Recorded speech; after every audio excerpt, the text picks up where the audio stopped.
after Deputy Chris Ferrante opened fire. Investigators say Dixon tried to steal 3 cars after being stopped by deputies along State Road 520. Leaders in Osceola County have approved a plan aimed at getting results in reducing overcrowding in classrooms. The school board passed a redistricting plan to relocate hundreds of students. The plan impacts at least 6 schools, including Canoe Creek Academy, Harmony, Community, and Hickory Tree Elementary. And Disney's first ride-through attraction to feature Mickey and Minnie Mouse has opened at Hollywood Studios. Mickey and Minnie's Runaway Railway is located at the former site of the Great Movie Ride. Remember, you can get breaking news around the clock on clickorlando.com and the News 6 app. WDYC, Altamont Springs. WYGC, High Springs. A JVC broadcasting station. 660 AM, 105.5 FM. Florida Man Radio. The views and opinions on this program are not necessarily those of this station, JVC Broadcasting, management, or its sponsors. You have Power Radio with attorney Justin Clark on Florida Man Radio. Do you swear to tell the truth? The whole truth? And nothing but the truth? You want answers? You want answers! I want the truth! You can't handle the truth!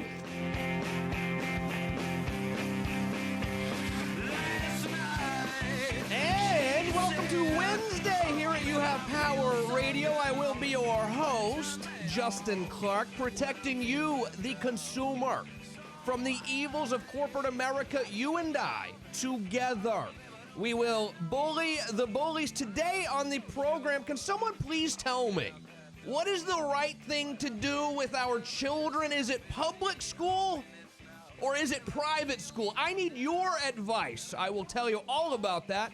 Housekeeping before we get started. I will be taking your calls and text messages. 321-339-1055. Don't forget to download the Florida Man Radio app. You can also watch this program by following You Have Power Radio on Facebook and YouTube. 2 TV shows for you as well every weekend. Saturday, 7:30 p.m. over on our news partner, News 6. It is You Have Real Estate with me, attorney Justin Clark. And then Sunday morning at 10 a.m.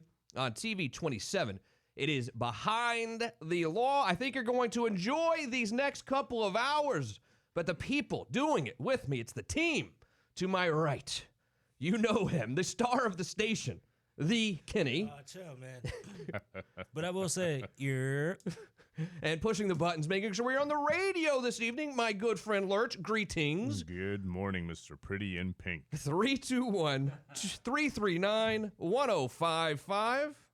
And now it's time for the opening statement. This should be interesting. Public school or private school? Are we bad parents if we send the kids to a public school? Does it depend on where we live? Now, let me tell you something about me. I ended up, some would argue, maybe it's not just fine, but I ended up okay, I think. And I went to public school the entire time. You could probably never guess where I grew up. Tennessee. But not even in Nashville, which is a cool town. I grew up in the, next door, let's say, to the Bristol International Racetrack, or whatever it's called now, where they have like a big NASCAR event. I mean, you would think I would drop a lot more ain'ts and y'alls and things like that if you knew exactly where I grew up.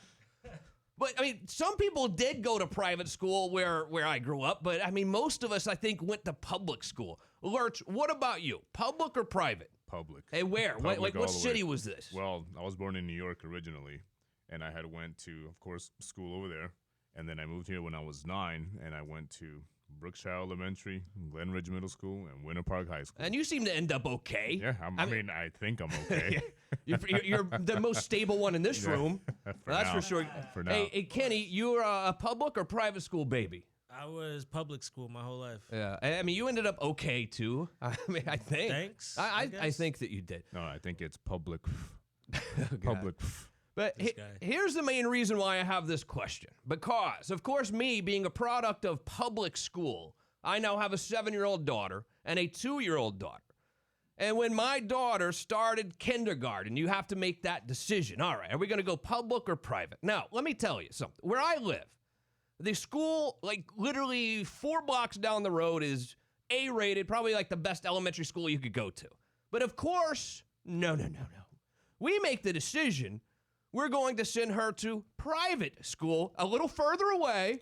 You know, teachers are paid less at the private school than they are the public school. Maybe the class size is a little bit smaller. You know, not as many kids in the class. But I mean, the rationale was, well, she's very shy. So I think we might pay, maybe 10 grand a year or something for now what is second grade. But that's still 10 grand, you know, post-tax. You don't get tax credit for paying for private school. And we have a very good elementary school right next door. So why did I make this decision? I don't know. I'm an idiot. But here's the real problem that I have now. Now I have a 2-year-old.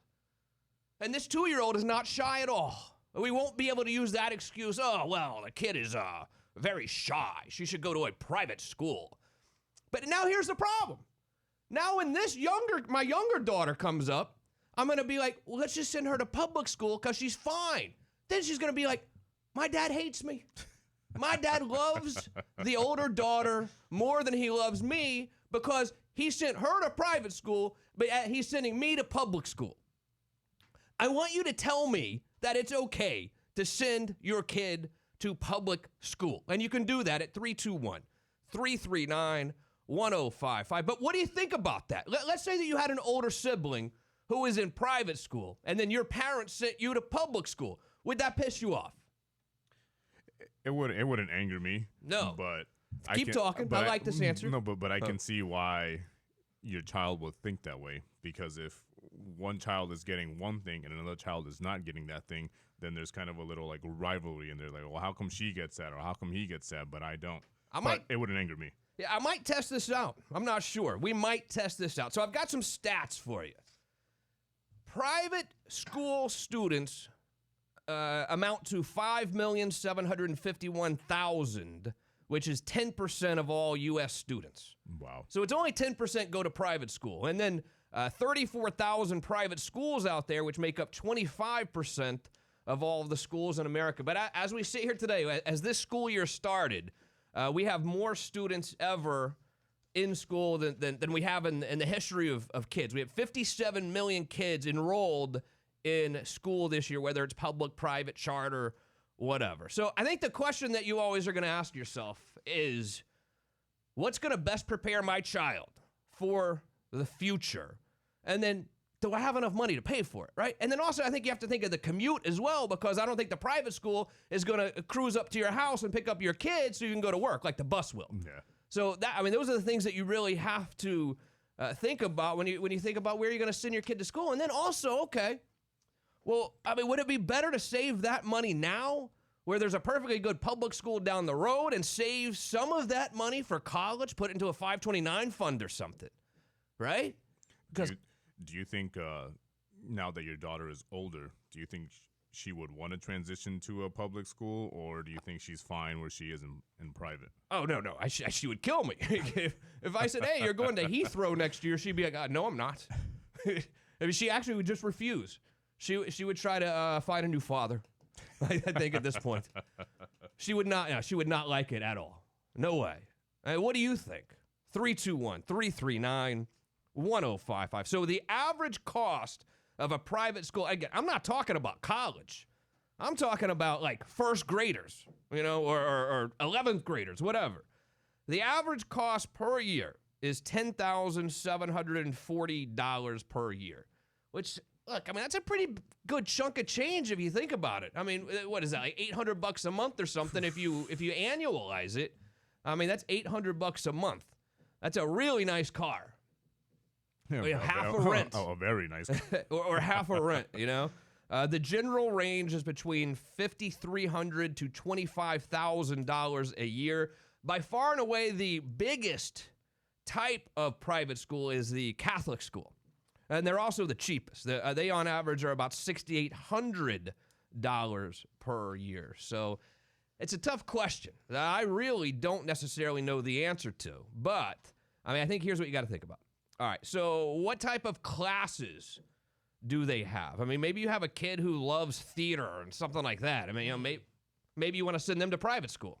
Well, in New York, I went to it was a public school too, a performing arts middle school. Oh, yeah?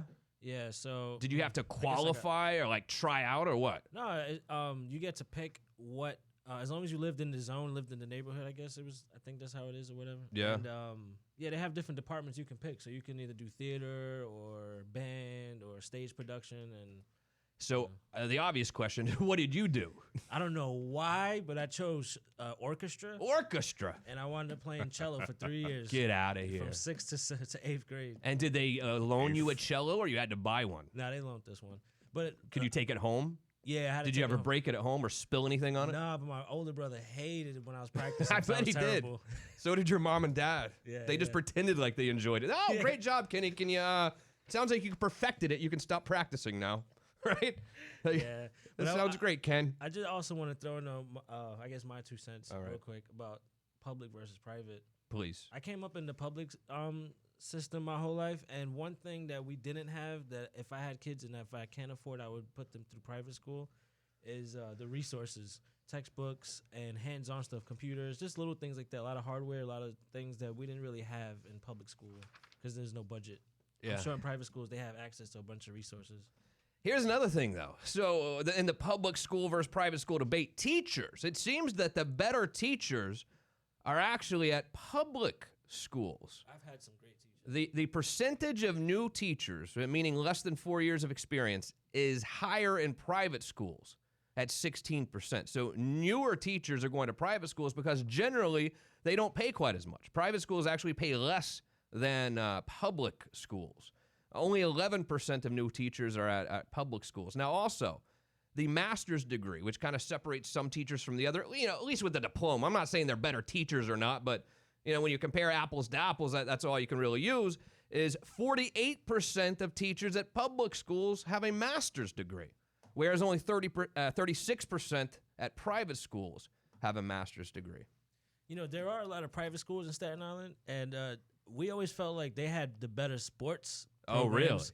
Yeah, like the football teams, like St. Peter's is a private school in Staten Island. They had a great football team. And we always felt like they had a better, and again, probably better resources, better equipment, better uniforms. I don't know, like just bigger budget, I guess. I don't know. But also now some of these private schools recruit people. There's Montverde Academy. You've ever heard of that one down in Claremont area? In Lake County somewhere. I don't know if it's in Claremont. I think it's in Montverde, which it would make sense. They're the best basketball team in the nation all the time, but they recruit these kids from all over the place. I mean, it's a full-blown recruiting deal, So it's not like the kids grew up in Montverde. It's not like they have this great talent pool in Lake County. They recruit them from not even just the country, from the world. And I'm sure they're not paying tuition, right? No way. And the public sector, they do not have a budget to pay scouters. No, definitely not. No, you just get who you get. You're the best of Staten Island. Yeah, exactly. Yeah, you're right. It's exactly. in Montverde, Florida. Montverde? Brilliant. Hot Pocket, isn't that what it... All right, class sizes. Another thing you have to think about. We're talking about the debate between public and private because I need your help. Because I'm paying for a private school now, but I have a younger kid coming up, and I don't necessarily want to pay for it twice. I need you to tell me I'm a decent person for not wanting to pay for private school. Now, look, if I lived in a terrible neighborhood, of course, I would get it. But for me, we don't live in a bad neighborhood. The schools are great. Oh, my God. Public schools are good, though. There's some upsides to public schools, though. Bloomberg just dropped out. Officially, right now? So I've been predicting... I Hashtag- predicted, the smart man I am, I was like, Bloomberg's got this thing, about a couple weeks ago. I said, Bloomberg is certainly going to be the nominee. There's no doubt about it. Then they start bashing him about these sexual harassment claims and these non-disclosure agreements, and he handled it terribly during that debate. And since then, it's been downhill spiral because the Democrats then saw him as sort of the next Trump, right? So Bloomberg's out of it. I've never seen anything like it. I mean, literally last week, we had no idea who was going to be the candidate for the Democrats. Now it is so blatantly obvious it's going to be Biden, who, the guy couldn't even form a sentence a couple weeks ago. And now he is the shoe-in candidate to face Trump. in November. The thing is, I just think because the Democrats are corporately sponsored as well, and Bernie has always been about being against those corporate donations. Yeah. So they're doing whatever they can in order to oust him. I have a story about. He was here yesterday. Bloomberg was here yesterday, I believe, and Mayor Dyer endorsed him. It's like the Orlando Sentinel with Buttigieg. I mean, what terrible timing. I mean, you got to do a little bit more research before you start endorsing people like this. Anyway, all right, private schools, class sizes.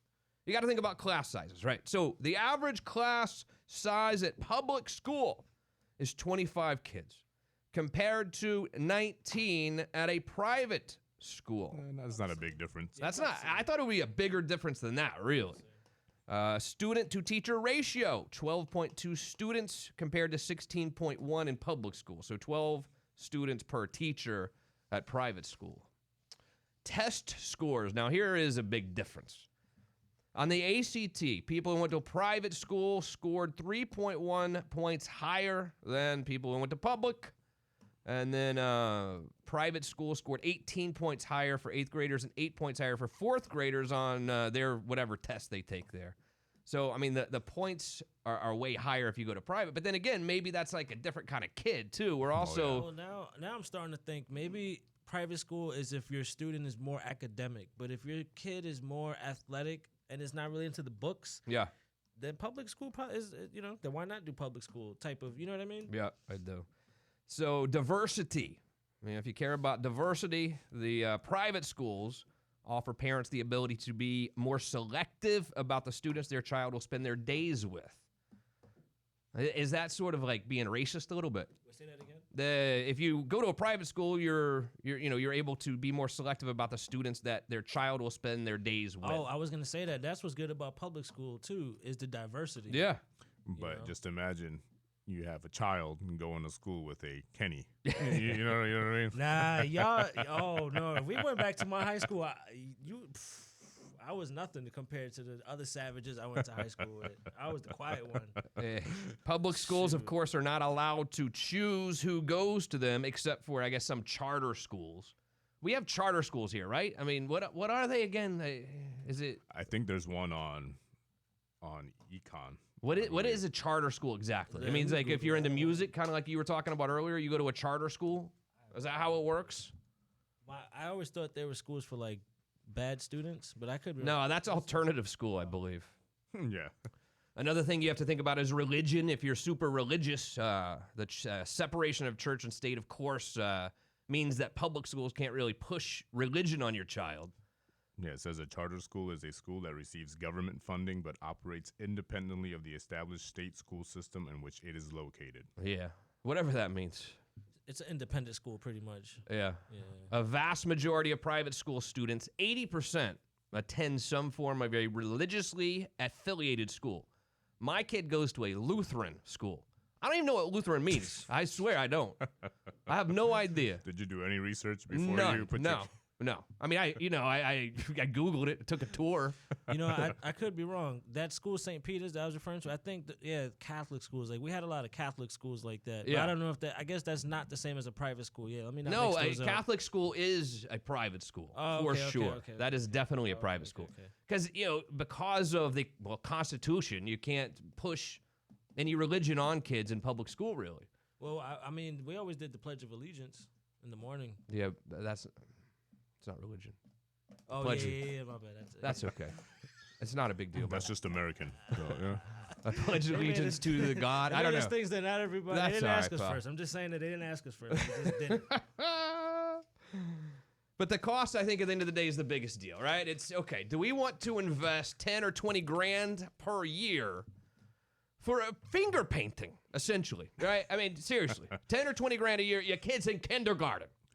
Kindergarten. But so far, is that investment paying off with your daughter? I mean, I'll tell you in, what's 18 minus 7? I'll tell you in 11 years, right? She's doing fine, yeah. But would she have done just fine at Heathrow next door? I mean, probably. I don't know. I think at the end of the day, whether you're in public or private ultimately it's going to be on the child and then the parent, how involved you are, how not involved you are, and if they want to do great or if they don't want to do great. Yeah, I totally agree. All right, when we come back, here's what we're going to do. The Orlando Sentinel endorsed Pete Buttigieg for the Democratic nomination for president some 12 hours before he, dropped out. Now, Mayor Dyer throws his entire support behind Bloomberg, who now has dropped out. We'll discuss that and more after this very short break. It's Justin Clark on the Florida Man Radio Network. You're listening to You Have Power Radio with attorney Justin Clark. Florida Man Radio. Central Florida, Bill O'Reilly here. You deserve the truth and news with no spin. I don't care what side you're on. Catch me on Florida Man Radio, weekday mornings at 9:10 and 11:50 to give you the unfiltered and unafraid news updates. The O'Reilly Update right here on Florida Man Radio. 660 AM, 105.5 FM, streaming at floridamanradio.com. Are you a business owner? Well, first of all, thanks for listening. If you want to find new customers, we can help on Orlando's newest radio station, WDYZ, Florida Man Radio, 105.5 FM, 660 AM. Your ad could be featured right here in the morning with Bubba the Love Sponge. Key placement 10 till noon in You Have Power Radio with Justin Clark. Noon till 3 with the Ed Till Show. Or in prime PM drive during the Shannon Burke Show. We can create a custom campaign based on your goals and budget. Drive store traffic, engage new clients, develop more leads, boost website activation, and get your cash register to ring with new business. Radio gets results, and JVC Broadcasting is ready to help take your business to the next level. For more information on increasing your success, visit our website at floridamanradio.com and click on the Advertise tab. Drive store traffic, engage new clients, develop more leads, boost website activation, and get your cash register to ring with new business. Let us help you grow your business. Reach out today, unfiltered, unafraid. FloridaManRadio.com. Click on the Advertise tab. Do it now. Lake County, it's time to feel the rush and push the limit at Seminole Power Sports North in Eustis. Find your excitement in our giant showroom with the largest selection of new motorcycles, ATVs, side-by-sides, and personal watercraft. Seminole Power Sports North has it all. Yamaha, Honda, Kawasaki, Suzuki, Can-Am, Sea-Doo. There's a team of dedicated service technicians to fix it right the first time, on time. Purchase a newer pre-owned Spyder for the advertised price and receive a free $200 gift card for our parts and service department. Your number one and fast fun dealer is Seminole Power Sports North on Highway 441 in Eustis. Hey, it's Shannon Burke here. We had a great time at our last Florida Man Radio Bike Night. We're doing it again tomorrow from 7 to 9 at Porky's Original Barbecue downtown Apopka. Join me and a bunch of hairy bearded bikers as we enjoy a great evening at Porky's. $2 beers, the best barbecue in Central Florida, some very cool bikes, and you could win a Florida Man prize, including the coveted Shannon Burke t-shirts. Make plans to come out for Florida Man Radio Bike Night tomorrow, 7 to 9 at Porky's on Main Street in downtown Apopka. Hey, babe, how about you take me to Premier Couple Superstore so we can pick up a few things? Ho, ho, ho! I'm feeling the luck of the Irish. Come along, my dear. Feel the luck of the Irish all month long and take her to Premier Couple Superstore. With the largest selection of lingerie and novelty items, Premier Couple Superstore has what you want. Shop online at premiercouples.net. 5009 South Orange Blossom Trail, Orlando. Because a couple that plays together stays together. Premier Couple Superstore takes you where you want to go. AC problems getting you down? Four Seasons Air Conditioning has been keeping Florida comfortable since 1953. Before your air conditioner lets you down, call Four Seasons to schedule something that is important: maintenance. Four Seasons AC does more than fix your system. They actually follow up to make sure you're comfortable. 407-295-9231. Four Seasons Air Conditioning, the company you wish you called first. That's 407-295-9231 or visit 4acnow.com. CAC 056308. Left, left, left, right, left. Steve Kerr here. Let's march into big savings at Seminole Power Sports. Bike Week is here, and we have that bike you were looking for. Over 100 used bikes in stock. Huge selections of pre-loved Harley-Davidsons in stock now. Get pre-approved online today. Seminole Power Sports is #1 for a reason. We have all the toys that make you smile. Stop making excuses. You deserve to have fun, too. So get off that couch and start having fun in the sun. Ride the adventure, live the dream. Seminole Power Sports. Florida Man is on. Hey, it's Shannon Burke. Join me for Florida Man Radio Bike Night this Thursday, 7 to 9 p.m. at Porky's Original Barbecue in Apopka. $2 beers, great food, and win a limited edition Shannon Burke Show Florida Man Radio t-shirt. Now, back to You Have Power Radio with attorney Justin Clark. Despite spending $600 million to win the American Samoa caucus, Mayor Mike Bloomberg has suspended his presidential campaign this morning and now is immediately backing Joe Biden. Now, I have never seen a group of people who hated each other last week come together to defeat one candidate. This is so very obvious an attempt to get Bernie Sanders out of this thing. They all had like a big dinner, right? Maybe a little wine, spent a couple hours together, said, look, we cannot let Bernie win this deal.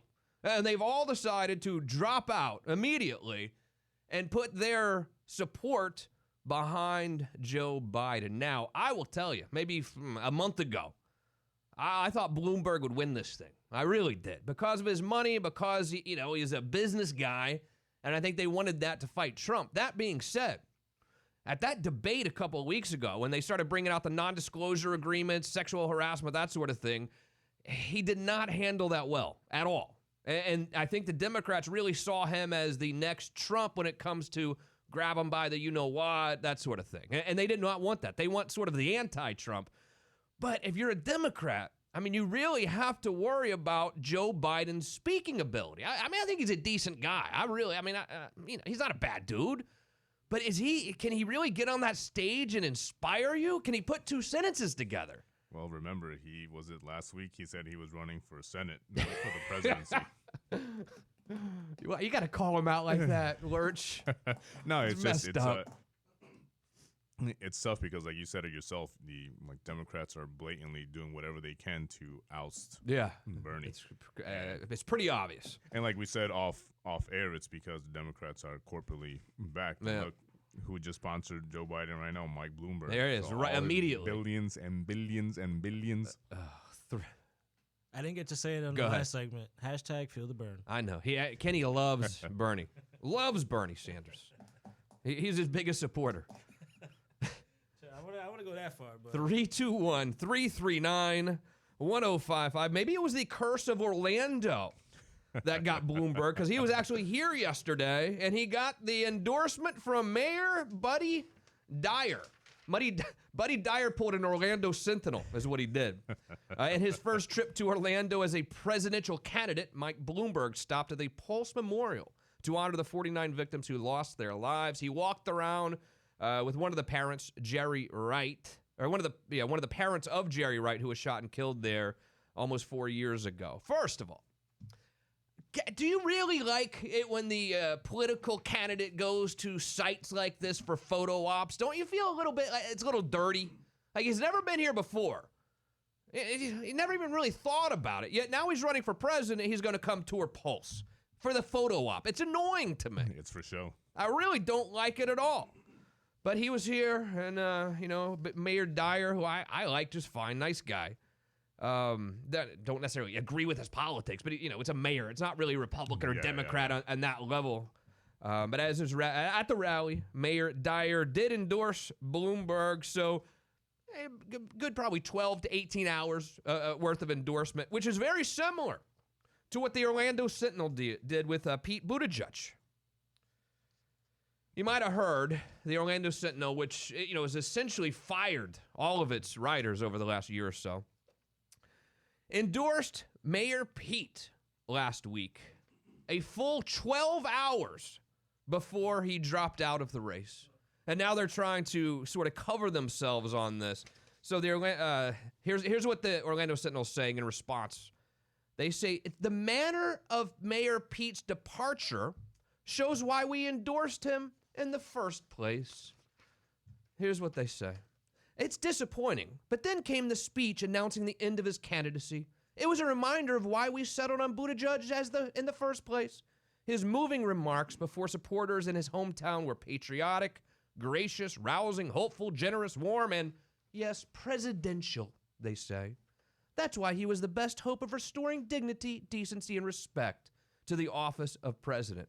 However, it turns out that their endorsement didn't last very long, because if you received the newspaper on your front doorstep, you only had it for 12 hours before he officially dropped out of the race. The Sentinel's editorial board understood the endorsement would publish at an unsettled moment. We debated waiting until after Super Tuesday, but early voting had already started in Florida, including in Orange County.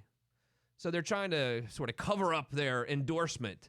They should have waited a day or two, right? It's like you said, it's the Orlando curse. Yeah. The Magic suck. Orlando City suck. Even though the season just started, who knows how the Solar Bears are doing? We're doomed.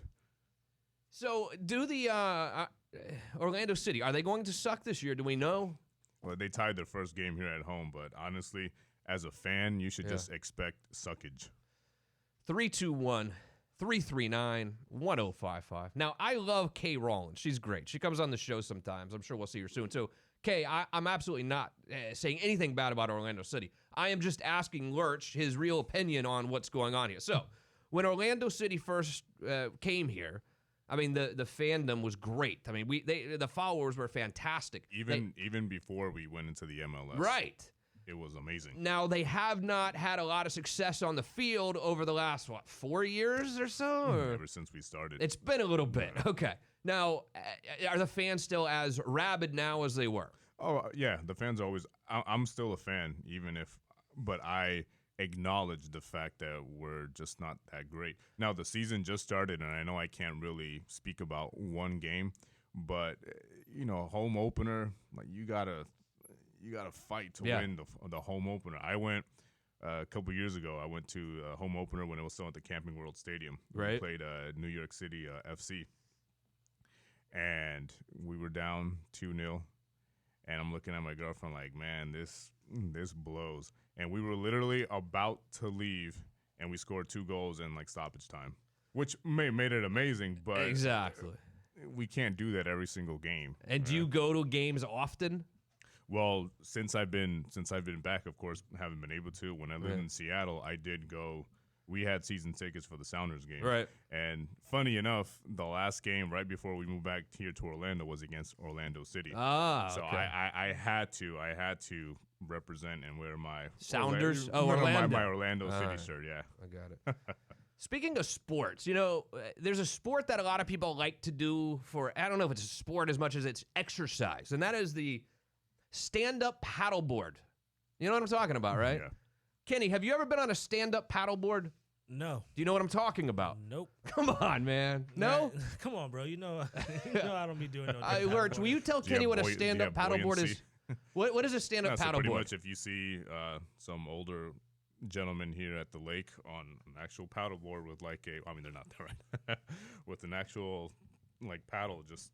It's like a big surfboard that you stand up on and paddle. You've seen them, right? And that you stand up. It's like a big ass surfboard, but that you stand up on. Cool. And they do them in lakes like this and in the ocean a little bit as well. Yeah. So I bought one time. We had a beach condo out in Ormond Beach. I've since had to sell it because my family hated to go there because there were no horses there. So I had to sell it. But anyway, I bought a paddleboard, and I was like, this is going to be awesome. I'm going to wake up on Saturday and Sunday morning. I'm going to go out and get my exercise. I used it once. It's now sitting in my garage, taking up space. In fact, if anyone wants a stand-up paddleboard, I'll give you $5 to take it from me. How long ago was this? This is 2 years. And you have no intention whatsoever of... Not really. I mean, it was fun the one time, but it was a pain in the ass to take downstairs. It was because it was a condo, and it took up a lot of room. There was nowhere to store it downstairs. I mean, it was cool the one time I used it. I didn't even stand up on it, to be honest. I just sat on it. I never got up. But I probably could have. Yeah. I don't love sharks either. And then the waves make it difficult as well. But there's a mom and daughter on the west coast of Florida who loved being the operative word, their paddleboard. Not so much anymore. Because yesterday, a mom and daughter combination went out paddleboarding off the coast of Southwest Florida, and they were rescued 1.5 miles out to sea because of strong winds and rough seas. So here's what they did. They're on the paddleboard together, and I guess the winds really picked up, right? And instead of being able to paddle back into the sand, they literally were swept out to sea. One of them had a phone on them, and they called 911, but then the call dropped, so they didn't know where to go find them or anything. Can you imagine being a mile and a half out to sea? Good God, man. On a paddleboard? But thank God a boater happened to just drive by and spot them several hours later. They're going to make a movie after them now. Yeah, I think so. Did you have any supplies with you? They were found a mile and a half out, holding on to each other, scared, wet, and cold, but thankfully uninjured. The Fish and Wildlife Commission encourages you to take approved safety courses, wear life jackets at all times, and keep safety equipment on board. I take it you never took a approved safety course. Nah, man. I barely, I had to dust off a life jacket. That's as far as I went with it. You know? Fish, what's up, baby? Hey, good morning, fellas. Good morning, sir. Hey, what did you have for breakfast? Did you get the breakfast pizza, or was it the taquito today? Actually, today I wanted to do something different. I got a fairly large route I had to cover, and I stopped at a racetrack and I tried out their new breakfast sandwich. It's 2 pieces of Texas toast, buttered and garlic with sausage and egg. It is the best breakfast sandwich I think I've ever had in a while. Yeah, but the guy at 7-Eleven knows your name and your order already, so you're going to have some real hard decisions to make in the mornings now. And he's listening to this program. Yeah.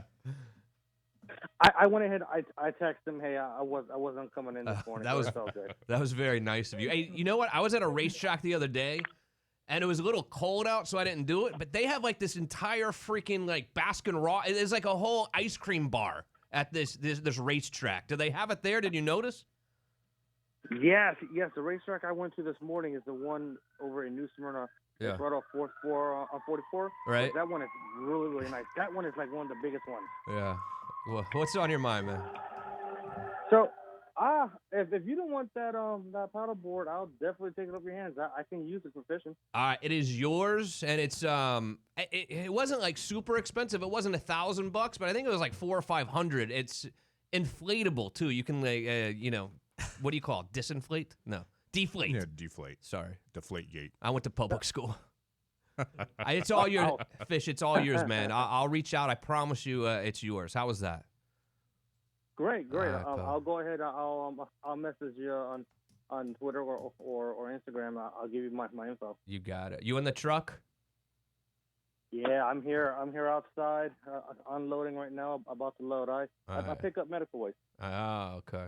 So you need to wear gloves for that, right? I mean, that's like blood. Oh yeah. You don't drive around live livers and hearts and things, though, right? You don't rush them for the transplant, do you? No. But if they're diseased or basically non-use, we'll go ahead and dispose of them. Do you know if anything on there says COVID-19? Do you see any of that? We've talked about it, and we got procedures we gotta do if we find out we're picking up a box full of it.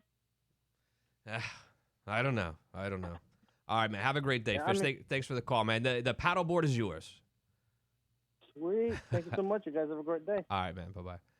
321-339-1055. Now, I can't give away paddleboards to everybody that calls.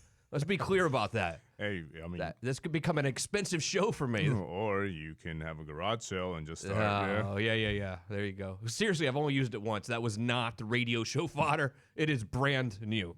Used it once. What a waste of money, huh? I'm an idiot.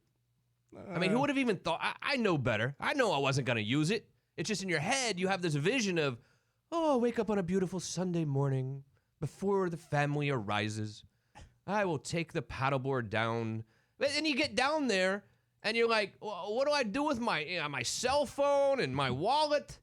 I guess you can leave it in the condo? I don't know. It just didn't make sense to me. And then you got these big waves, and you got to paddle through the waves? Maybe you should take it out here to this lake for one last ride. Test it out here? Yeah, one last time. get eaten by an alligator here in the Maitland Lake. Or the coyote that's around here. I know. Do coyotes come out during the day or just night? Well, I saw it once here during the day, and I think Jeff saw it in the afternoon. Really? Yeah. I don't like coyotes. Are they scared of us, I hope? I mean, they're about the size of like a medium-sized dog, so I mean, yeah, they can be scared. 321-339-1055. Text, phone call, whatever you prefer.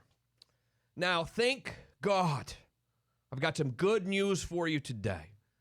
Maybe you desperately need that order of, I don't know, batteries, toothpaste, but you need it today.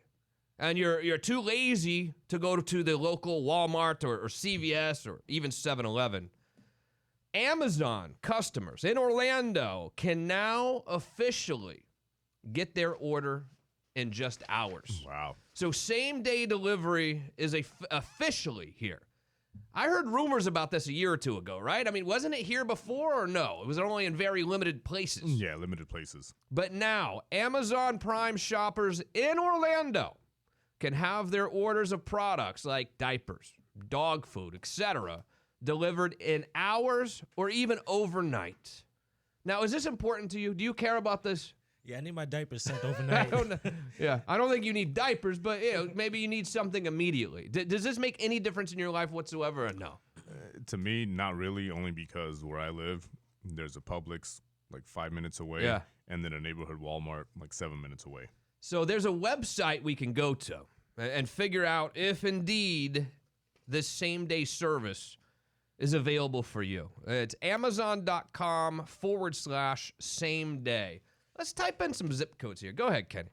Prescription medicine is something that would probably be priority. It's probably something they won't deliver, though, I would think, too, because of the liability and things. I bet they won't deliver prescription medication. I'm just guessing. Here's how it works. All right. If the order is less than $35, they will charge you $2.99. If it's more than $35, the price is $0 if you're a Prime member. So it's not going to cost you anything. We know you are. Yeah, I like 3 times. I got like 4 memberships. You're members. For one dude. I got to look at that. I really do. I need to figure that out. Yeah, I appreciate you on that phone screen. Yeah. I'm waiting for that any day now. So, I did order that for you, right? Yeah. You're the man for that. Orders placed between 5 p.m. and midnight will be delivered overnight by 8 a.m. So, you're desperate for something, batteries, whatever it is, at 6 p.m., you're going to have them delivered at some point overnight by 8 a.m. the next morning. If you place the order between midnight and 8 a.m., it will arrive by 1 p.m. And then orders between 8 a.m. and 1 p.m. will arrive by 6 p.m. Orders between 1 and 5 p.m. will arrive by 10 p.m. How the hell do they make this happen? How do they do this? How much extra is the service? No, if it's an order over $35, it's free. If it's under $35, it's $2.99. I'm sure they have to have a certain amount of items in some warehouse here already, because there's no way if you order, let's say your diaper, doggy bags, or whatever it is you want to order from California, they're not going to be here, of course, in that time. So it has to be where they have certain items in a warehouse around our area. Makes sense. So I just typed in the zip code, and again, if you go to Amazon.com/same day, you can type in your zip code and see if it's available to you. I just typed in the zip code for the radio station here, and great news, delivery in just a few hours is available for this address. Let's do the home address. 327 Boom, check your zip code.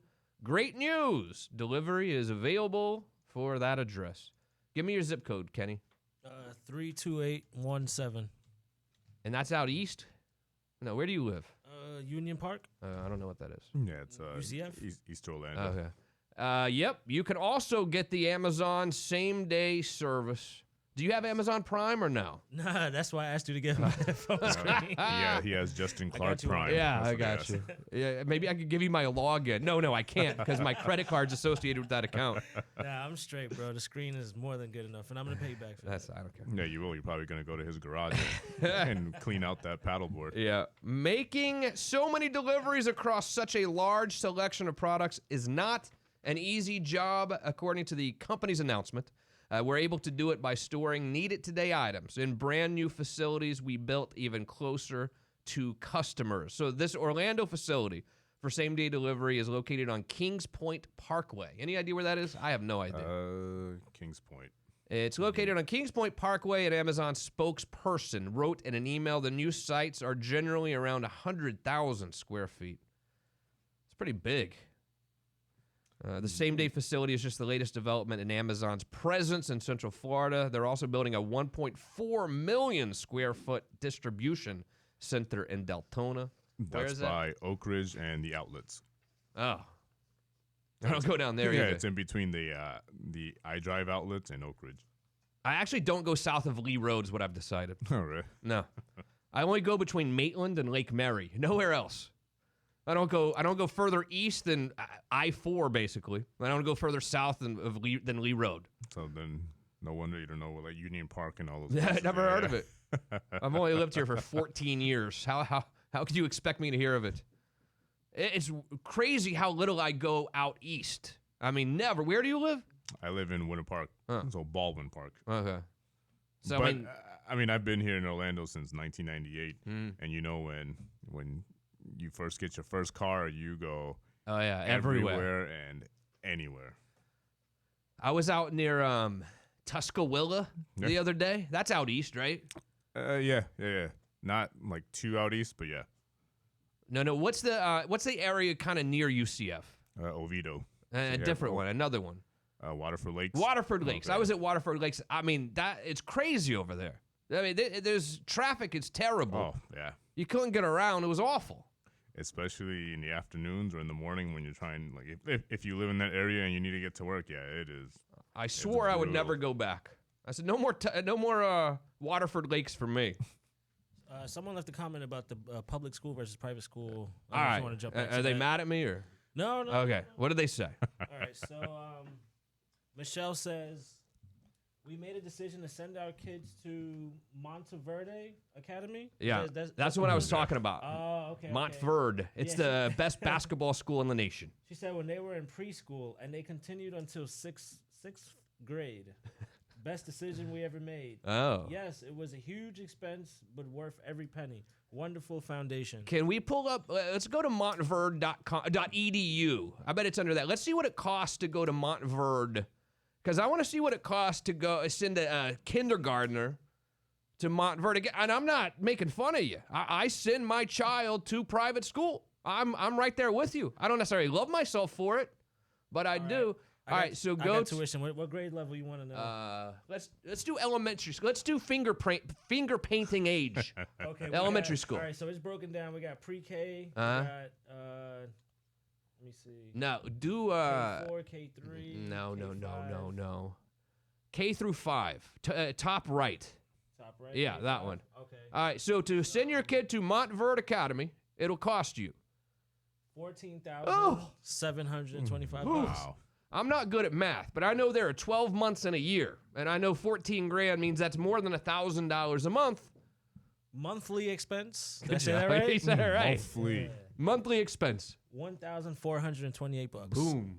Does that include like a breakfast or something? Jesus. I mean, can you throw in like a chicken sandwich for lunch with that? I think you get a free chemistry set for the Yeah, kids. okay. Like that. They'll probably give you a $200 laptop. That if you lose, you got to pay $800 for it. You probably legit do get like the latest MacBook Pro. You think so? Full Sail does. Yeah, or 120. But that's my thing, though. It's like we spend all this money on our kids for private school, and then you got to go to college. Like with me, I had to go to 7 years of college, 4 years. Go ahead. At the finger painting level, it's like for the 3-year-olds. I'm assuming it's $9,000. Wow. Yeah. I think mine's like $8,000 or $10,000. I can't remember. I'm gonna have to figure that out. Used vehicle, right? Yeah, exactly. With 89,000 miles. I would like to know how much I pay. Actually, we'll pull up mine in a minute and see. I just don't want to say what school it is. You know. Yeah.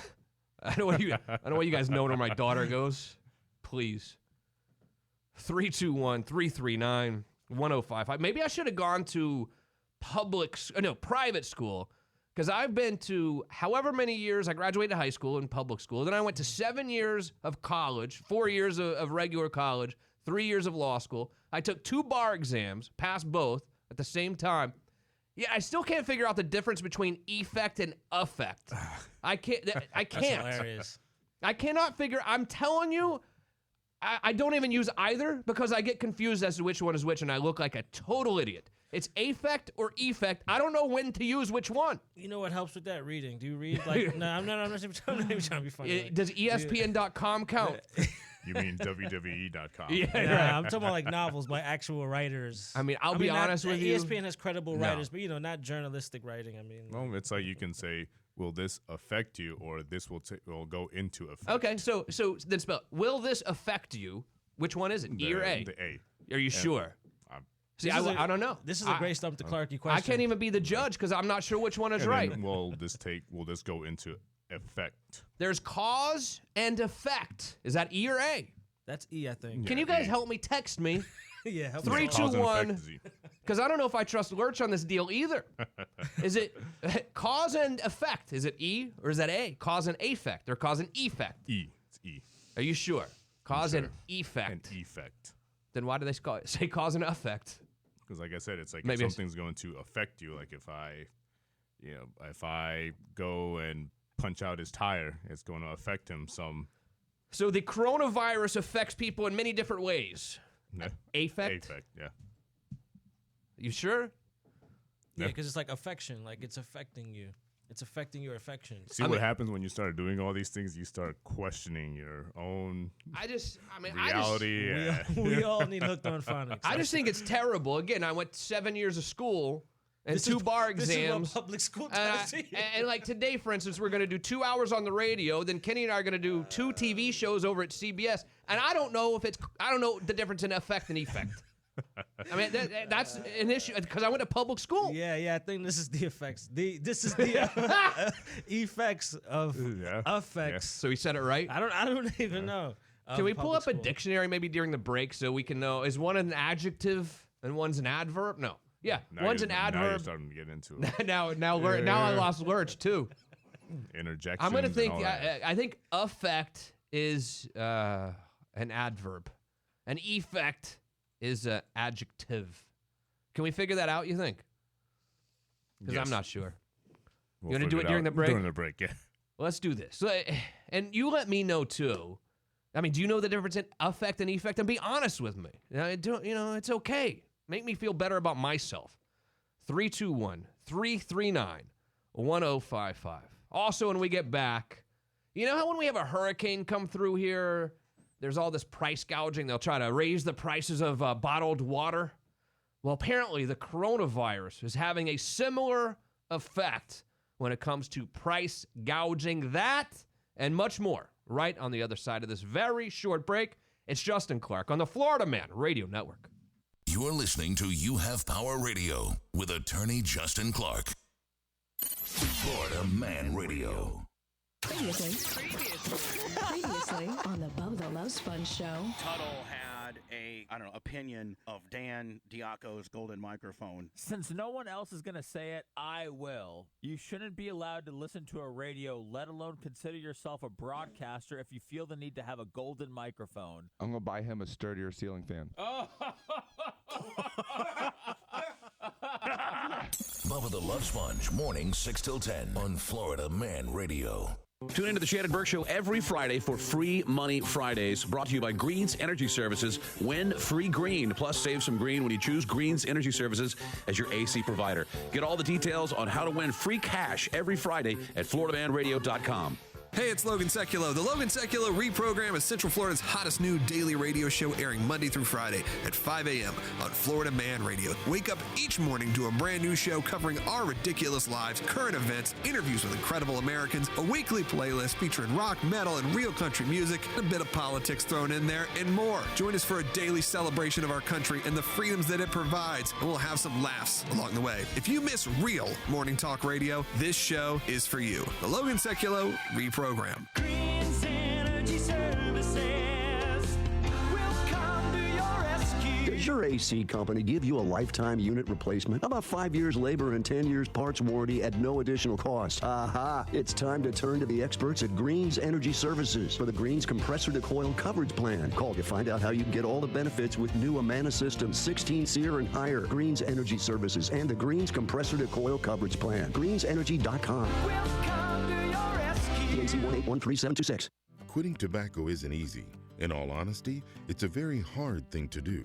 The good news is, Tobacco Free Florida is here to help you quit your way by offering the free support and tools you'll need to succeed.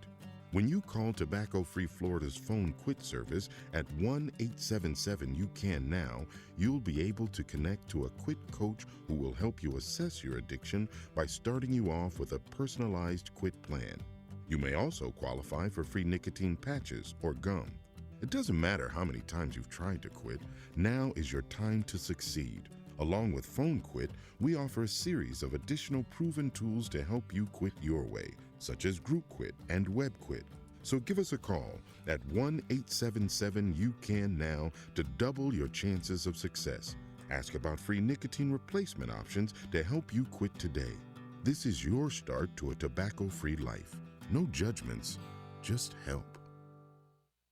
Tax time means a much-needed cash bonus for many people. But for business owners, it can mean the opposite. Hey, this is R.C. Hill from R.C. Hill, Mitsubishi in DeLand. My accountant said I need to reduce my tax burden now. So I'm going to overpay for your old car because I'd rather give you the money than the government. Get up to $4,297 more for your old car than it's actually worth. No matter where you bought the car, no matter how many miles are on it. It's simple. Trade in your old car you hate driving and get a new car today like a Mitsubishi Mirage for just $9,900. That means most people can trade and lower their payment. Or let me double your tax refund up to $2,500. RC Hill Mitsubishi specializes in approving customers with below average credit scores. My goal this month is 100% credit approval. This month, my prices will not be beat. This sale ends when my accountant says enough is enough. I'm RC Hill at RC Hill Mitsubishi, Central Florida's first choice for new Mitsubishis. 2 locations, DeLand and now in Ocala. Or visit me at rchill.com. That's rchill.com. Requires bank approval. Vehicle purchase at listed price on select models. Net of all rebates. Come cruise into Central Florida's first and only Booze Through this weekend for their grand opening. The Booze Through has made the convenience store even more convenient. You'll never leave your car.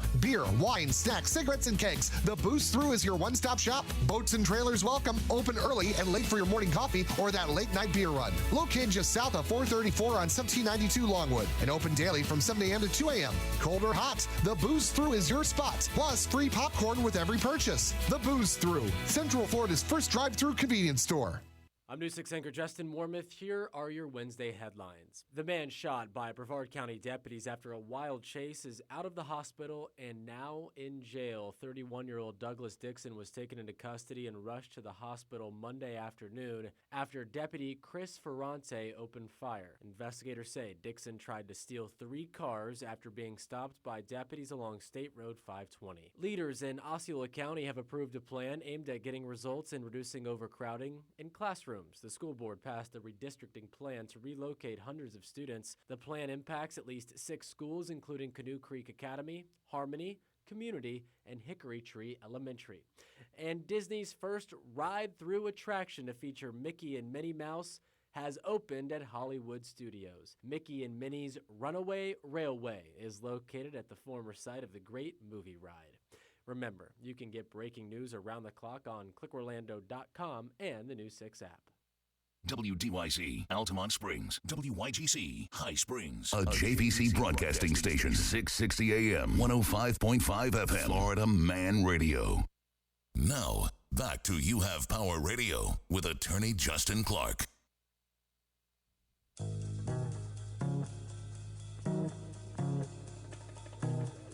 I could write a 50-page legal brief about like some crazy legal subject, the death penalty. But I would never include affect or effect in it. I mean, I would find different words for them because I'm afraid I would mess it up, you know? I think the death penalty affects people. Yeah. Did you find the definitions of affect and effect and noun, adjective, adverb, whatever? All right, so Kelly. I did not go to radio school either. Is like the first day of radio school, they say don't tell your audience about things you don't know because you look like an idiot. Because I feel like that's what I'm doing now. Welcome to my world. Yeah. So all right, affect versus effect, because I don't know. Kelly Wheeler says, all right, so affect, a change which is a result or consequence of an action or other cause. Okay. And then affect. Like Kenny smoking weed affected his ability to rationalize. Correct. Is that right? Absolutely. Okay, perfect. And affect is a Affect noun? is touch. Is it a touch noun? The feelings of someone, move Okay. emotionally. So you affected their ability to, I don't know, something. Affected their ability. Effected. No, affect. Damn it. A is emotion. Yeah, but you said effect, and then you said. That's affect, him. He's so throwing you off. I don't know. Just give me the definitions one more time, and we're going to talk about other All stuff. right, the definition of effect. Okay, effect. A change which is a result or consequence of an action or other cause. So that's the effect of my actions. The yes, effect. Okay. So an affect. Uh-huh. The touch of feelings of someone to move emotionally. Can we just? I wish we could just come up with a whole other word for one of them. It would be easier for me. But I can't Would you affect like an it. example? Someone left an example. Yeah, please. Who left an example? So Vivian Lehman left some examples. Thanks, Vivian. So for effect, this is the example. This will take into effect. This will you get it? Yeah. Okay. Take into effect. Okay. And now for affect, you may affect another person's attitude when you talk about how they smoke weed before the show. Okay. I think I got it. I think. I don't. You're just at the tip of the iceberg, and we'll just keep it there. 321-339-1055. You can call me. You can text me. Very same phone number. You know who's affecting my night tonight? Who's that? That tightrope dude. You know who I'm talking about? He lives in Florida. Nick Walinda is his name. Let's look it up. This dude, what he does for a living is he takes the tightrope. The last one was, I think, in Times Square, and he walks down the tightrope, and you got to sit there on pins and needles hoping he doesn't fall. Well, he's doing it again tonight. Nick Walinda. His next balancing act will be tonight on ABC at 8 p.m. He is... You see him? Yeah, I got it here. Yeah, it's crazy. The last one he did, I can't believe you have not seen this guy before. Not him particularly, but I remember these growing up on TV. They used to do this all the time. I love these. I hate these. I mean, I watch them, but I get like tense. Yeah. Anxiety. I get anxiety. Last thing I need is more anxiety in my life. It affects you in so many different ways. Yeah, it definitely it sure does. The most recent tightrope walk he did was Times Square on a 1,300-foot cable. Jesus. But tonight, he is going to be traversing the Masaya volcano in Nicaragua tonight on ABC at 8 p.m. No safety harness whatsoever. None. So he's walking over a live volcano with heat, gases, molten lava on the bottom. No safety harness whatsoever. All right, question. Is it live or is it pre-recorded? Well, I don't know the answer to that. Or is there a delay? I bet there's definitely a delay because if he fall, and God bless him, I don't want to see that at all. I'm just saying if God forbid he were to fall, there's no way they're showing that on national ABC television. There's not going to happen. That would be crazy. Can you imagine sitting around with your kid like, oh, let's watch Nick Walinda traverse the lava volcano, and then boom. Well, what would they switch to? Like they just put like a movie on or something? I don't know. Lassie? I don't know what they would do. Yeah, they're definitely not going to put Old Yeller. But, another thing is, I'm telling you, I would never do it, of course, because it's craziness. But then I also think in my head, day-to-day life for him is not that stressful. I mean, all he has to do is, wake up in the morning and practice tight-roping. But then he has to do the, go over the volcano thing. It's stressful, one day a year. Right? Yeah, Joseph Gordon-Levitt did a movie about a tightrope walker. Oh, yeah, I remember that. Oh, really? Yeah.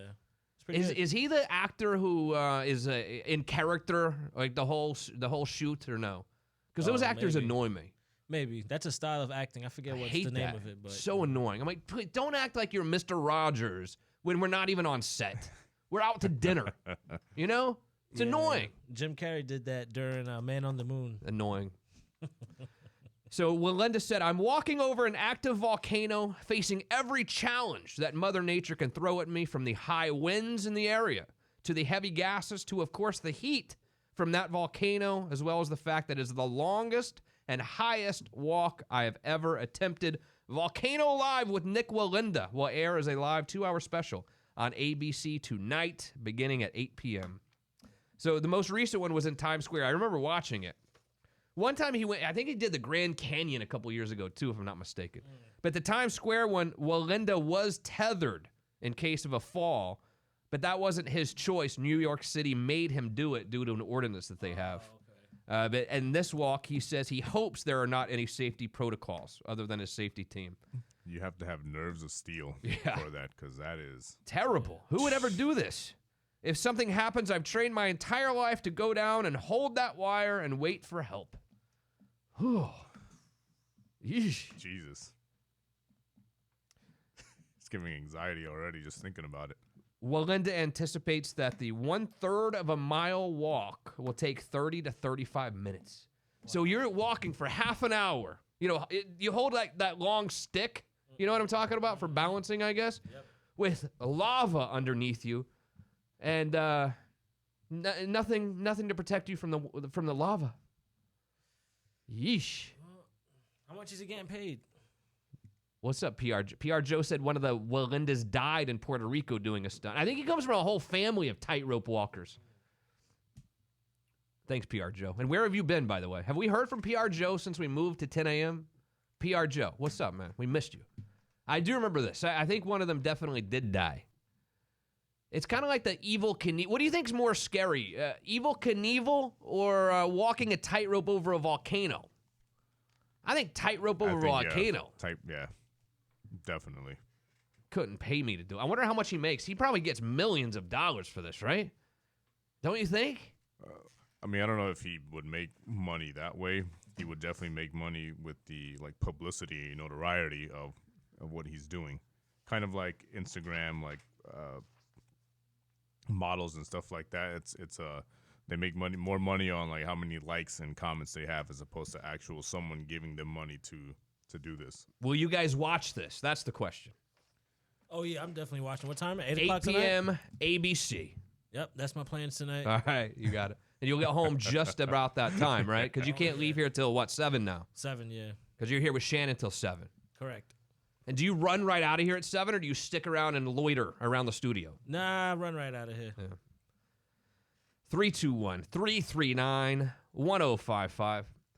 So, when we have hurricanes here, sometimes the bottles of water will go up in price dramatically, or gasoline will all of a sudden dramatically increase per gallon. And then, the state attorney will always crack down on people for price gouging. They take it pretty seriously in Florida. They really do. They do not like price gouging in Florida because we're kind of the hurricane capital of the world. And price gouging has always been a bit of a problem here. However, this coronavirus is now creating mass hysteria, as you know, but it's also creating price gouging around the world to the point that Amazon has had to pull over 1 million items off of its website just in the last few days. Wow. Amazon said it's pulled more than 1 million products from sellers trying to capitalize unfairly on the coronavirus. Amazon says many are making false claims and trying to push fraudulent products that can prevent you from getting the coronavirus. Now, what could those products be?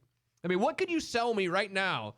Well, if you get this, you're not going to catch the coronavirus. I mean, what could it be? Masks. Zinc? Mask?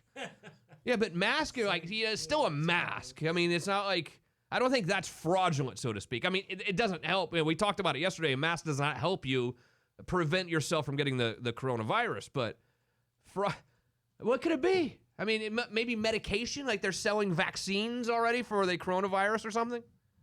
Maybe turtle soup prevents coronavirus? I don't know what it could possibly be. That might be a new strain of. But these sellers on Amazon are claiming that they have products that can prevent you and also cure you if you have the virus. So Amazon is pulling these products, but also many sellers have been price gouging on items like hand sanitizer, mask, cleaning wipes, that sort of thing. And Amazon says third-party sellers must follow its fair pricing policy, which states companies can't set a price significantly higher than seen in other places. I remember for the last hurricane or even hurricane before on Amazon, bottled water, $90, $110. I'm like, who in the heck is going to pay this money right now for like one, like 24-pack bottles of water? It's insane.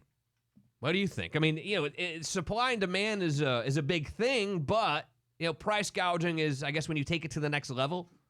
I mean, supply and demand has sort of guided our economy for, well, ever, right? Right? Does it say what items on there? That a hand sanitizer, mask, cleaning wipes. Besides that, like any other items? No. I don't know. I don't know what to do. I don't know what's right here. I mean, I think it's okay for people to kind of do some kind of like prep, like maybe buy some perishable food items, just like if it was a hurricane, but not to the point where it's going to cause this huge panic and mass hysteria. I mean, if you talk to any TV station out there, they'll tell you that buying advertising on television is supply and demand. I mean, they can charge whatever they want, just depends on the demand. So I don't know. There's the argument. Now, also, TV stations will be lowering their prices for spots right now. I guarantee you, every TV rep that I know will call me today trying to sell me TV advertising because Bloomberg had planned on spending another like $600 million. Jeez. And now that he's pulled out, TV companies are scrambling because they're not going to get those advertising dollars. And this is kind of pre-election dollars too. They were loving it. I think he spent $600 million or $800 million bucks already on advertising. And now that he's gone, they're like, screwed. But for, let's say, individuals like you, this is kind of a win situation because if you can get this TV advertisement for a half or a quarter of whatever it would have cost you originally, then you win. I guess so. Kind of like in a way, I hate to make a reference like this, but back in the housing market when it collapsed in 2008, if you had money saved in the bank, it was great for you because you can go buy these homes for way, way, way less than what it normally would have cost. 10 houses for the price of one, and now they're worth what they were worth at the peak again, too. I mean, if you bought a bunch of houses in, say, 2009, 10, 11, you're in damn good shape right now. No doubt about it. It's also, by the way, the best time of the year to live in Florida. And I say that because this weekend at 2 a.m., do you know what happens? Saturday night. Spring forward, which means it stays daylight longer. So here's the only problem with Florida. We know that the weather here is great, right? But in the summertime, it can be a little bit hot. Like if you like to do outdoor stuff, let's put it this way. In the summertime here, it can be a little too hot even to do things outdoor. But if it's not the heat that bothers you, it rains like crazy at 3 o'clock every day, sort of preventing your golf match, right? But then this time of year, it's beautiful. It doesn't rain a lot, and the weather's great, but it doesn't stay daylight long enough to go to work or do a radio show and go play a round of golf or whatever you like to do outside. However, that all changes after this weekend because we spring forward. You're going to get more daylight, but also it's still nice. It's not super hot yet, and it's not rainy season yet. You're not going to get struck by lightning if you go outside, essentially, is what I'm trying to say. That happens this weekend at 2 a.m. on Saturday night into Sunday morning. You will spring forward, the best time of the year. Mornings stay darker, but sunrise in Orlando will now be at 7:42 a.m. However, the days will be longer with the sunset moving from 6:22 to 7:30. That's nice. I like it. That's nice, right? Yeah, 7:30 is good. Especially like I play a lot of soccer. It's good because people can actually come out and play now, as opposed to people trying to start playing at 4:30. People are still working or trying to leave Maitland to get to wherever. Absolutely. While setting your clocks at home, it's also a good time to change the batteries in your smoke detectors, is what they always say. It's always a good time to check the batteries in your smoke detectors. Do you ever do that? Never. Not until it starts beeping at you at night and you get pissed? Mine is doing that now. Yeah. Oh, and then it takes another, 2 weeks. You're like, I'll just deal with the beeping. Yep. That's what we're going I don't have to any now. batteries. Yep. You can call Amazon and same it's day the weird delivery. 9-volt battery. Like, who has those? Amazon probably does. I'm sure there's a list of things that we, like humans, like don't do that we should be doing, like in general. So like checking your fire alarm battery is one of them. I'm not trying to be mean here, but, sometimes when a parent dies, you get money, right? I mean, at the end of the day, you get something left to you in the will. You never like to see them go, although I'll be honest, I have a lot of clients come in my office, and they seem a little happier than they should when they lose a parent. Brutal. Because they're looking for that check, or they're looking for that house to be put in their name. So I'm like, oh, really? It's been in your family how long? 70 years? Oh, what are you going to do? Fix it up? I'm selling that bitch right away, right? And I'm like, that's not very nice. Your parents built it with their bare hands 80 years ago. I would think you might want to, I don't know, keep it. They're like, no, I'm getting rid of this thing. I'm taking the cash and running. I'm like, well, that's not very nice. But if you're Michael Douglas, maybe dad took this to a whole nother level. You know Kirk Douglas, right? Michael's father, famous actor, as is his son Michael. Well, Kirk Douglas, as you know, died recently at the ripe old age of 103. And he died with a fortune of $61 million. Wow. Which is pretty, it was pretty good because he made his money a long time ago. Pretty good. Yeah, well, so he died with $61 million, and everyone was, dying to see what the will had to say. Does anyone want to guess what he left his son, Michael Douglas? Take a guess. Big fat zero? It was a big fat zero. He left him 0.0 in the will. But, Michael will be happy to know that his father, Kirk, left $50 million to be given away to various charities through the Douglas Foundation. This is all according to the Mirror. So some of the people who actually got his money were St. Lawrence University, the Sinai Temple in Los Angeles, Culver City's Kirk Douglas Theater, and yes, the Children's Hospital in Los Angeles. It's not like Michael Douglas is hurting for money, but... Well, let's take a look at that. So does this really have a big impact on Michael other than possibly hurting his feelings? Yeah, probably not, because Michael Douglas is estimated to be worth $300 million. Wow. So I don't think he's going to really miss out on $50 million or so, right? Yeah. What's your favorite Michael Douglas movie? I don't know. I can't really think of many. You? I'm going to look some up right now. I can never remember movie. Yeah, I love watching movies, but I can never remember exactly. You ever saw Wall Street? Yeah. That's mine. That's yours? Oh, yeah, the 1987. All right, There's so also Basic Instinct. That's okay. Basic So, Instinct. Someone just texted, get a Nest Protect smart smoke detector. Also, you should get a 10-year sealed battery smoke detector if you don't have a hardwired one. You don't have to remember about batteries. Yeah, I don't know, man. I don't know about smoke detectors. They're certainly helpful, but always remember to change the batteries and things like that. I could think we would have a better system by now, And then also, we got smoke detectors. I'm more worried about, dangerous gases in the house. Yeah. There's no detector for that, or most of us don't have one, right? I'm like, don't worry, the smoke detector works, but the carbon monoxide poisoning in your house is not, they're not going to alert you to that. 321-339-1055. All right, Michael Douglas movie. I really don't know. I'll say Ant-Man. Ant-Man? I don't know it. Give me some samples, and I'll tell you what I liked. Basic Instinct? I don't know if I like really any of his movies. Fatal Attraction. How old am I? I'm too young for these. How old are you? 40 even. What year were you born? 79. Okay, I was born in the 70s. So Basic Instinct is 1992. Fatal Attraction, 1987.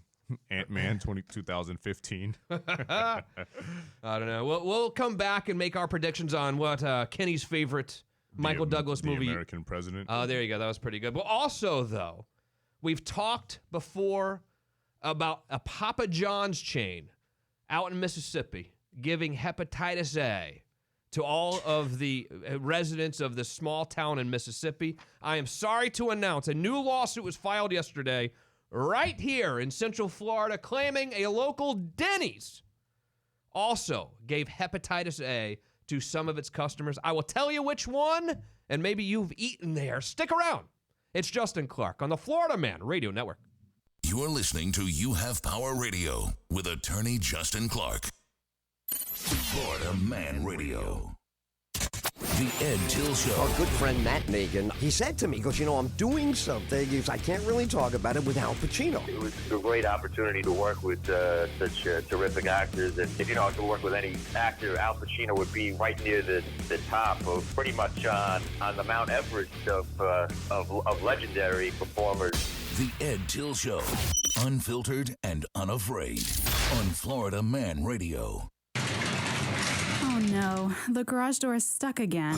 Not again. We can't be late today. I know, we don't have time for this. I'm calling Florida Door Solutions today. Having a faulty garage door can be time-consuming and a security risk, so don't wait another day to call Florida Door Solutions. They install a variety of garage doors, openers, and other accessories. Looking for a repair? Florida Door Solutions repairs all makes and models and offers emergency service. Call us today at 407-884-5955 or visit fladoor.com.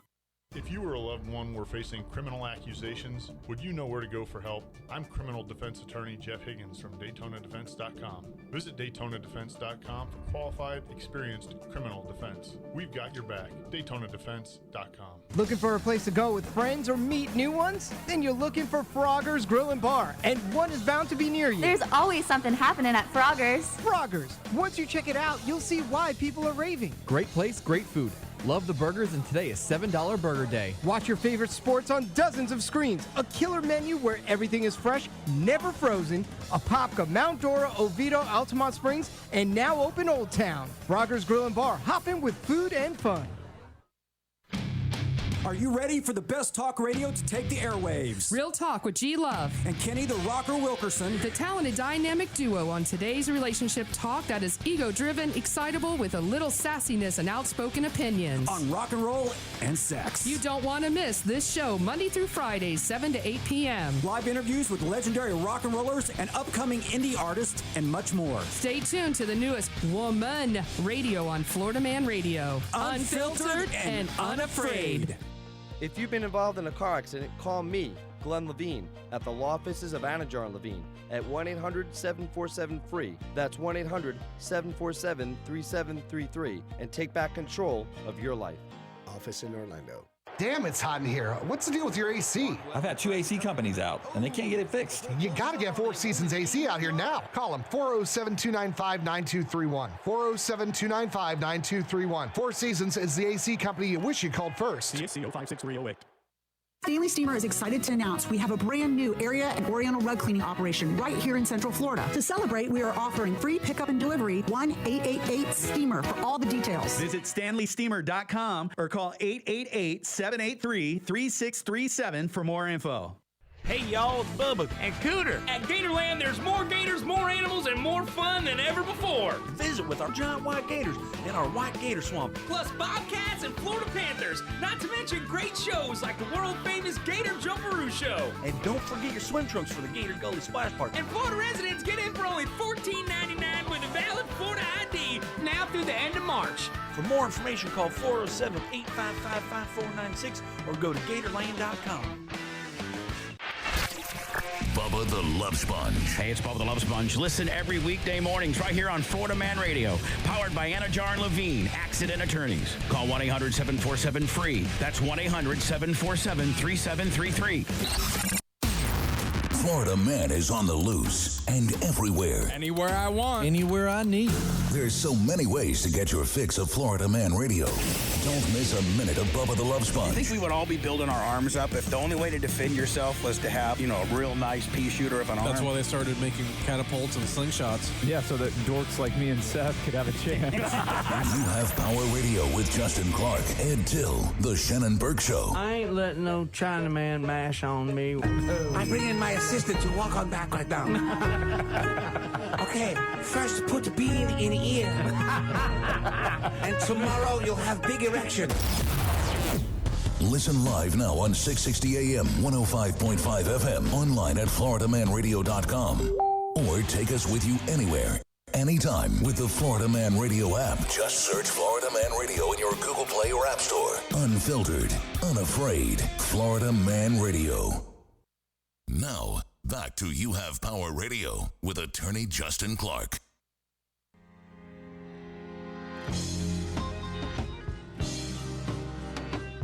I am for real excited about a few of these events we have. I mean, especially all of them really, but Thursday night at Porky's is awesome as well. I'd actually like to see you come out also. Kenny, what do we have coming up here? So, yes, tomorrow night, Shannon will be at Porky's, 7 to 9. Come on Shannon, out. who's Shannon again? Shannon Burke. Oh, Shannon Burke. Of the Shannon Burke Show. Oh, right. I remember him. I believe Bubba Whoop-Ass Wilson will also be Bubba. there. There'll be $2 beers, the best barbecue on God's green earth, a bunch of other great prizes. You can get a Shannon Burke shirt and all that good stuff. So, again, that's Porky's tomorrow night from 7 to 9. Come on down. But today at 3:45, Yep. tune in to the Shannon Burke Show, where we will have the people from the Bark and Brew event giving out some beer samples. Sweet. And that event will be Saturday, 2 to 7 at Center Lake Park in Oviedo. Are you going to be okay to drive home? Maybe. After the show tonight? Probably not. Because if you start drinking at 3:30, the show goes till 7 now. Shannon shows from 3 to 7 now, if you don't know that. Yeah, I guess it'll be out of your system in 4 hours. Oh, you're going to stop drinking. That's the hard part, is stopping. So I guess you're going to come back for that. Yeah, I'll be back. Oh, yeah. What time? 3:30? Yeah, I'll be yeah. here. 321-339-1055. Porky's is awesome, by the way. And that event Thursday night with Shannon, he does it like once a month or so. It's freaking fantastic. The food is great.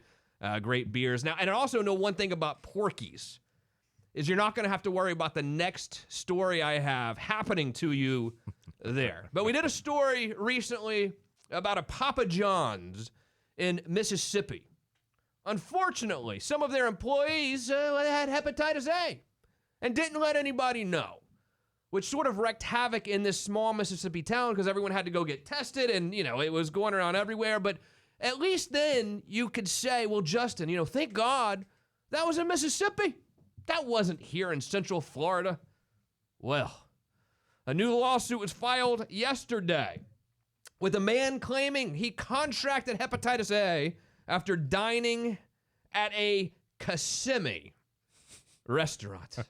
So it's hit home. This is my worst nightmare, really. This is my worst nightmare, to go to a restaurant and then you later get the message you need to go down to the health center and get some testing done because you might have hepatitis A. I was just trying to have a piece of pizza.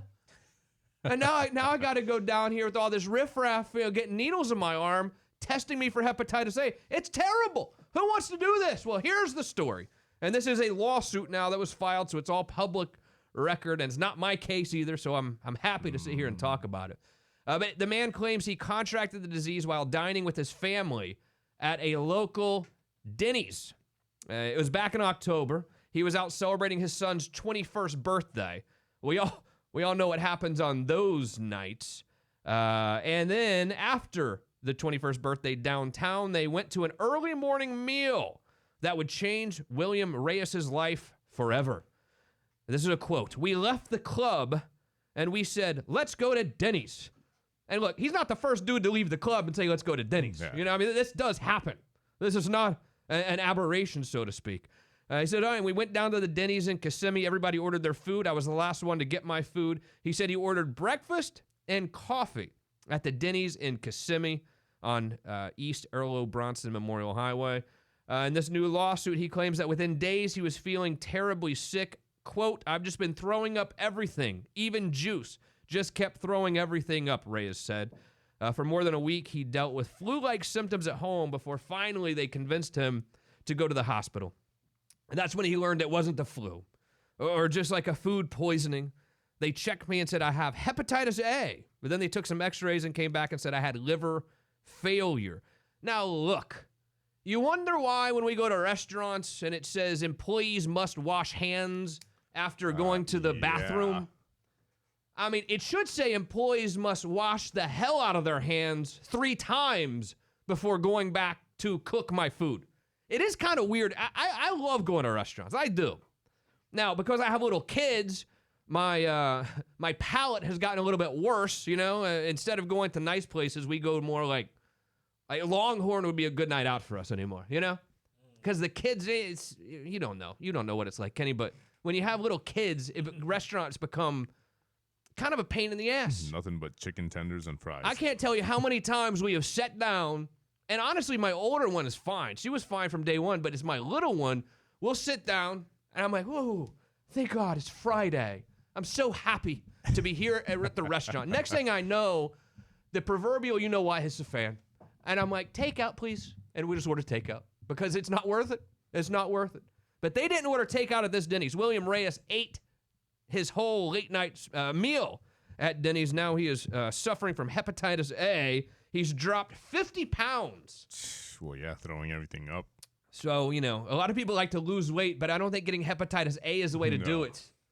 I'd rather starve myself than getting hepatitis A. So, you know, this is very hard to prove that he got it from this Denny's. However, according to the lawsuit, maybe it is not so hard to prove after all, because the Florida Department of Health announced that 2 employees at this very same Denny's tested positive for, you guessed it, hepatitis A.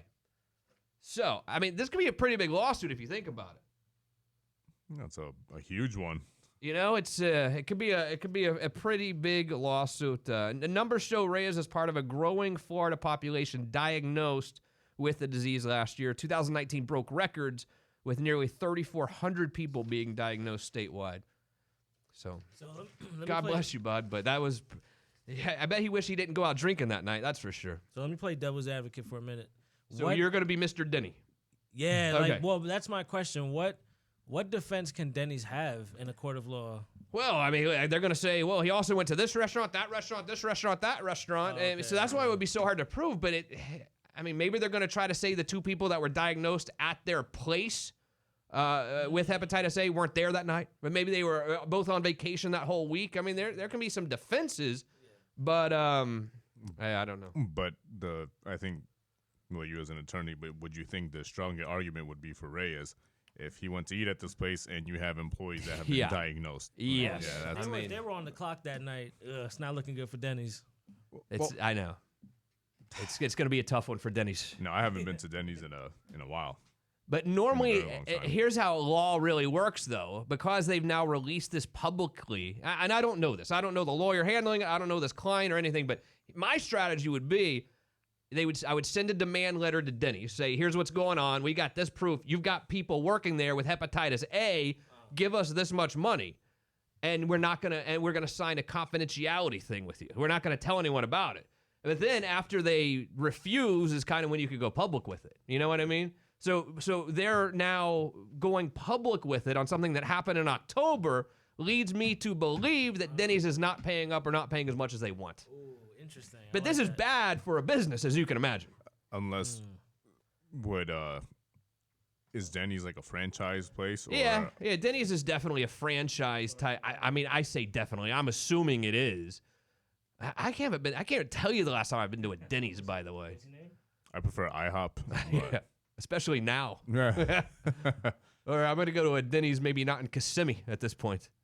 You know what I'm saying? You can go there anyway, so. 321-339-1055. Karen says, welcome to the wonderful world of parenthood. Just wait till they eat good food. The bill will be much higher. I mean, I guess that is a positive, you know? It's just, I feel like I work all week.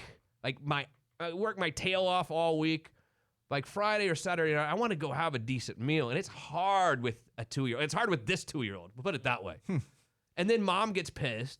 Like, we went to, Ruth's Chris, like, probably 2 weeks ago, Friday night. Excuse us. Sit down. I'm like, well, great. It's Friday. We're going to have a nice meal. So we sit down at the table. I order the steak. It's the porterhouse for 2. It's like $110, but I like it. It's my favorite steak there. Me, Sophia, Mila, who's my 2-year-old, and Pilar. And we sit down right in the middle of they could have put us in a worse seat, like in a fishbowl right in the middle of the restaurant. My 2-year-old's like running, tapping on other diners' shoulders, you know, throwing knives and things to the point where Pilar guy's like, I'm out of here. I'm like, Sophia, you sit here. Me and you are going to sit here and have dinner. So the 2 of us sat and finished our meal and then left later. We took the doggy bag for them. Does that mean? Man, that just sounds like family life, man. I don't even know what to say, man. You're not ready for that, are you? Yeah, I don't know. When are you having kids? You know, Lurch? I mean, we've discussed this, and we need to have.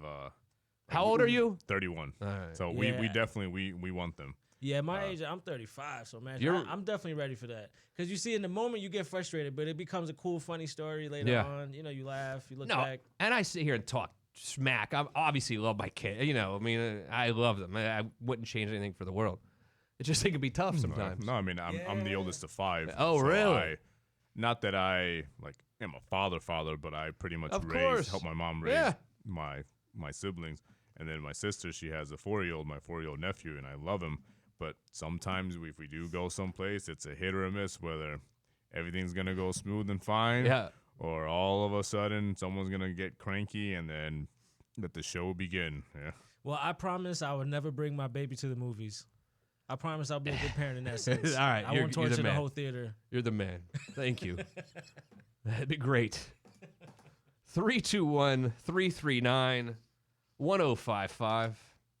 We might not have to worry about any of this, guys, as a society, because on April 29th, about a month and a half away, an asteroid estimated to be 1.1 and 2.5 miles wide will buzz, you guessed it, Earth. Now, how have we not been hit by one? I mean, surely the planet's been hit many times, right? I mean, but it must not have happened in thousands and thousands of years. The Earth is strong. Now, did you say Earth or Earth? He definitely said Earth. It definitely ended with an F. Because I'm trying to think where Earth is. Is that near Pluto? Yeah. Anyway, so on April 29th, it's expected to not expected to collide with our planet, but it's going to come pretty close. If it did, it would create terrible global effects. Yeah, forget coronavirus. Now we got an asteroid. But the statement is it's not expected to collide. It's not saying it's not going to. It's saying it's not expected to collide with our planet. Now, that would be a rough day, getting hit by an asteroid moving at 19,461 miles per hour. 19,461. That's pretty quick. That's moving. We're going to have to send Bruce Willis and his team Yeah. to go Just and... Google what movie was the one with the asteroid? Armageddon. The flyby is expected to occur on Wednesday, April 29th at 4:56 a.m. Now, they have this thing down to a science, I bet, huh? I mean, my goodness. Jesus. And they've apparently known this since like 1997, exactly the minute it was going to fly by us. So that does lead me to believe they probably know it's not going to hit us, you know, but what if there was a big, I don't know, gust of wind or something? You know what's ironic about the year 97 is that a lot of those kind of movies came out in 97. Volcano, Contact, the other one with Tommy Lee Jones. How the hell do you know Space Cowboys. not only all the movies, like the year they came out? It's very I impressive. think Contact came out in 95 or 96. I think Armageddon came out in 98. But I don't know. All right. I'm going to find out. That's okay. This is all according to NASA's Center for Near-Earth Object Studies. Now, they're not paying these people enough, if you want to ask me. I mean, these people should be able to write whatever check to themselves they want if you work for the Near-Earth Object Studies Department at NASA, right? What is it? Go ahead. Contact did come out in 97. You were right. Yeah, I don't know what this Look, guy thinks I mean, he is. I think that we are never going to do movie trivia on this program, Lurch. Please remind me. That's Because okay. I would lose every single time. Absolutely every single time.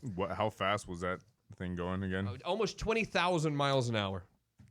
That would be, I think we would feel that here, no matter where it hit. I think like coronavirus, like there's a lot of these things. It's like, I don't want to sound conspiracy theory, but it's like Zika virus, Ebola, you know. And I remember being young and them talking about asteroids hitting the Earth as a kid too, and that scaring me.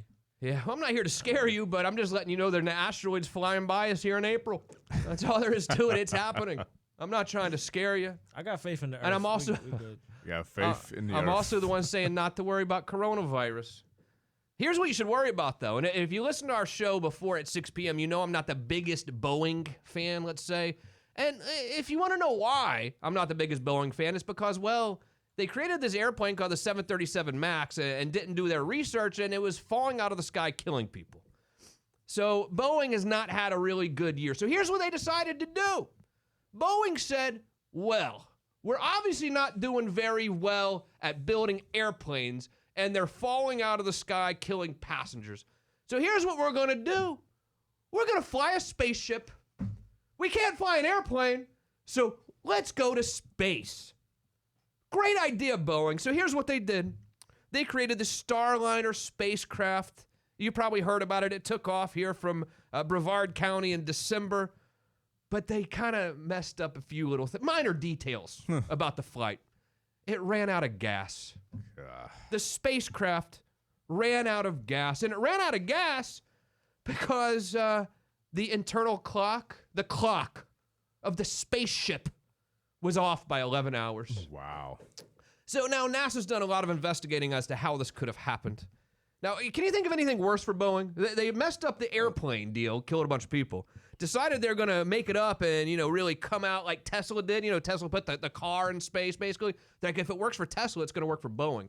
Well, they messed it up because it ran out of gas. Because someone didn't adjust. Because someone didn't do their job. Boeing has said it completed extensive testing of the spacecraft's software ahead of the December mission. However, those tests only focused on isolated chunks of Starliner's code. NASA looked into this, and they said earlier this month they would launch a full-scale review of Boeing's work on the Starliner.